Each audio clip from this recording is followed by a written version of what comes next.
السلام علیکم ورحمۃ اللہ وبرکاتہ۔ ناظرین، آپ تمام حضرات کو آسان مسائل کے کورس میں خوش آمدید۔ الحمدللہ ہمارے اس کورس میں آج تیسرا سبق چل رہا ہے۔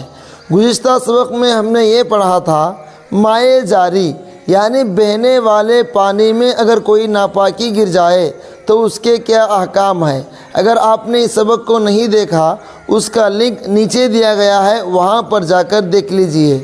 آج ہم بات کرتے ہیں مائع کثیر یعنی وہ پانی جو دیکھنے کے اعتبار سے بہت زیادہ نظر آتا ہے تو اس کے کیا احکام ہیں۔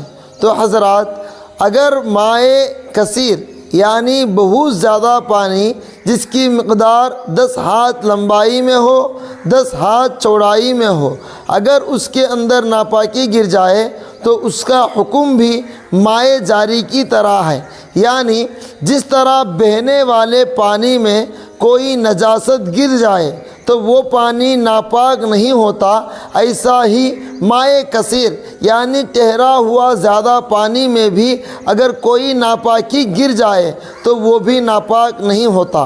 عام طور پر مائع کثیر کے متعلق 2 مسائل سامنے آتے ہیں۔ نمبر 1، اگر مائع کثیر میں کوئی ایسی ناپاکی گر جائے جو آنکھوں کو نظر نہ آتی ہو، یعنی اگر پانی کے اندر خون مل گیا یا پیشاب مل گیا، اس صورت میں اس کا حکم یہ ہے کہ اس کے چاروں طرف سے وضو کرنا جائز اور درست ہے۔ اگر مائع کثیر میں یعنی بہت زیادہ پانی میں اگر کوئی ایسی ناپاکی گر جائے جو آنکھوں کو نظر آتی ہو، مثلاً کوئی جانور گر کر مر گیا ہے، تو اس صورت میں اس کے قریب سے وضو نہ کرے بلکہ ایسی جگہ سے وضو کرے جہاں پر اس مردار کا اثر ظاہر نہ ہوتا ہو۔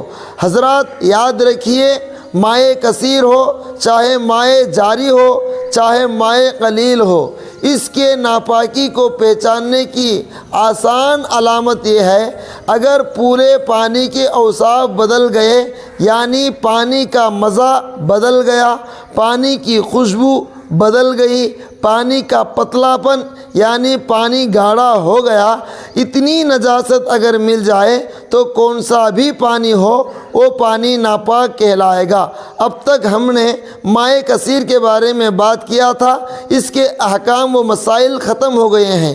آپ انشاءاللہ آنے والی ویڈیو میں مائع قلیل یعنی تھوڑے پانی میں اگر ناپاکی گر جائے اس کا کیا حکم ہے اس کو بیان کریں گے۔ حضرات، آپ حضرات سے ادباً گزارش ہے، اگر آپ حضرات ہمارے اس چینل میں نئے ہیں تو اس چینل کو ضرور سبسکرائب کریں اور لائک کریں، آگے شیئر ضرور کریں۔ اللہ تبارک و تعالیٰ سے دعا ہے، اللہ تبارک و تعالیٰ مجھے اور آپ کو، پوری امت کو، شریعت کے تمام مسائل کو جان کر عمل کرنے کی توفیق عطا فرمائے۔